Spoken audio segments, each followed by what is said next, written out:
आपको x find करना है तो इसको हम लिखेंगे x is equal to A inverse b।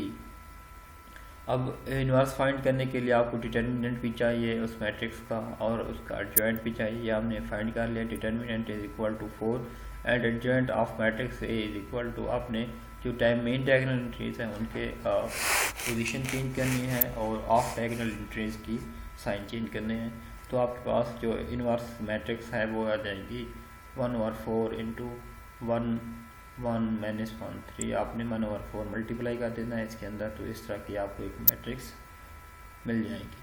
अब आपने x फाइंड करना है। x is equal to A inverse b that is x1 x2 is equal to, ये हमने मैट्रिक्स इनवर्स मैट्रिक्स लिखी है और उसके साथ भी मैट्रिक्स मल्टीप्लाई की है। जब मल्टीप्लाई करेंगे तो आपके पास एक तरह की ये मैट्रिक्स हासिल होगी 1/4 प्लस ये एक ही एलिमेंट है 1/4 प्लस 3/4। आप इसको जब एलसीएम लेके सिंप्लीफाई करेंगे तो आपके पास आंसर 1 आएगा।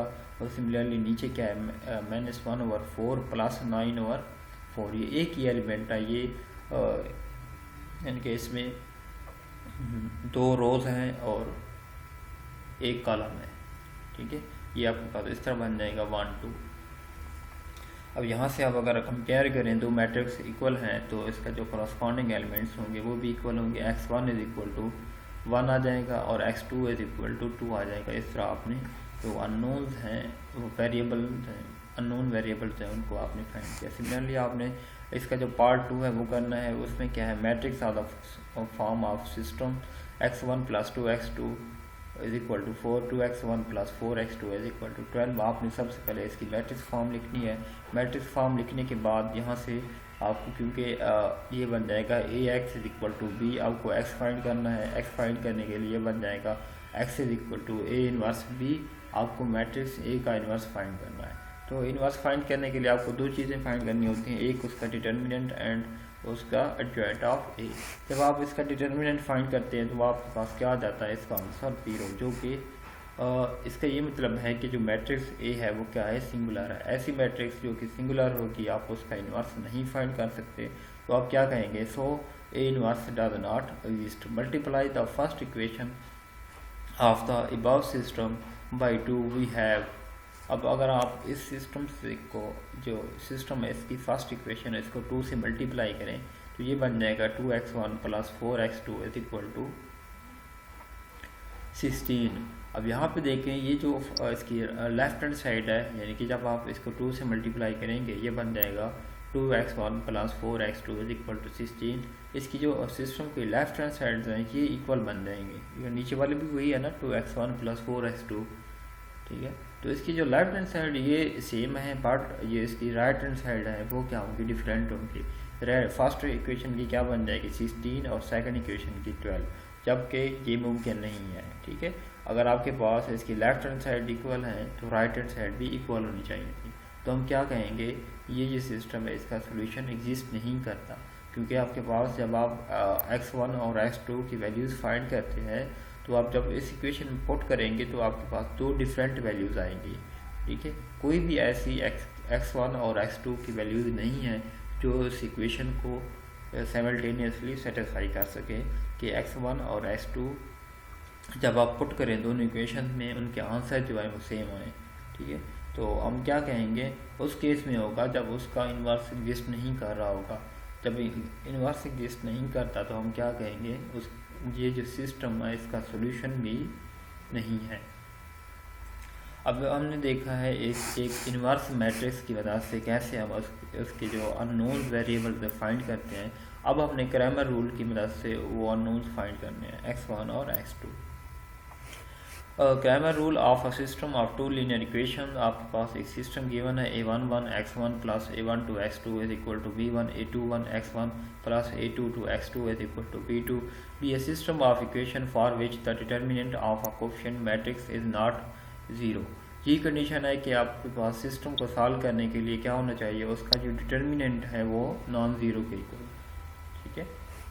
अदरवाइज आप उसका सोल्यूशन नहीं फाइंड कर सकते। The solution of the system of equation is the order pair whose coordinates are, यानी कि आपने इस तरह के इस x1 और x2 फाइंड करना है तो आपको क्या फाइंड करना पड़ेगा, इस तरह की डिटर्मिनेंट्स फाइंड करने पड़ेंगे, ठीक है, बाय यूजिंग क्रैमर रूल। ये मैं आपको बताऊंगा नीचे एग्जांपल में हम किस तरह देखते हैं। और ये क्या है, नीचे आपके पास डिटर्मिनेंट गिवन है A11 A12 A21 A22, ये मैट्रिक्स का डिटर्मिनेंट है।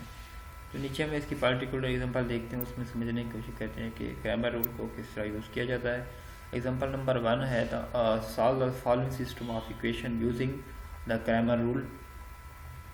अब इसमें आपको एक सिस्टम गिवन है 5x1 - 3x2 = 6, 2x1 + 4x2 = -7। आपने क्या करना है, सबसे पहले इसकी मैट्रिक्स फॉर्म बनानी है। ये आपके पास जो कोफिशिएंट मैट्रिक्स बनेगी वो क्या होगी, 5 - 3 2 4। और इसी तरह x क्या आएगा आपके पास, x1 x2 एक कॉलम मैट्रिक्स आएगी। और b क्या बनेगा, b मैट्रिक्स कौन सी होगी, 6 - 7। अब आपने ये करना है कि जो आपके पास डिटर्मिनेंट ऑफ मैट्रिक्स ए क्या आएगा आपके पास, 5 - 3 2 4। अब आप जब x1 फाइंड कर रहे हैं, ये जो फर्स्ट कॉलम मैट्रिक्स होगा आपने वहाँ पे ये जो मैट्रिक्स बी है वो सब्स्टिट्यूट कर देंगे। यहाँ पे देखें ना, आपके पास इस मैट्रिक्स में क्या था, यहाँ पे था 5 2, ठीक है। आपने 5 2 ये जो कॉलम है 5 2 आपने रिप्लेस कर दिया है मैट्रिक्स बी में, ठीक है। अब क्योंकि आप जब x1 फाइंड करेंगे इसके फर्स्ट कॉलम में आपने मैट्रिक्स बी रिप्लेस करनी है, ठीक है। और जब आप x2 फाइंड करेंगे इसकी सेकंड कॉलम में आपने मैट्रिक्स बी इंसर्ट कर देनी है, पुट कर देनी है, ठीक है। बाकी भी सेम आएगा। आपने क्या करना है, x1 = ये फर्स्ट जो कॉलम है इसका आपने यहाँ पे मैट्रिक्स बी पुट करना है। और बाकी वैसे का वैसे ही होगा, -3 और 4 ओवर डिटर्मिनेंट ऑफ मैट्रिक्स ए = इसको आप सिंप्लीफाई करेंगे, क्योंकि जब आप सिंप्लीफाई करेंगे ये एक कोई नंबर होगा, कोई कांस्टेंट वैल्यू होगी, और नीचे भी ये कोई एक नंबर न्यूमेरिक वैल्यू होगी। जब आप इसको सिंप्लीफाई करेंगे तो देखेंगे 3/26। और इसी तरह x2 क्या होगा, आपने सेकंड कॉलम में मैट्रिक्स बी पुट करना है।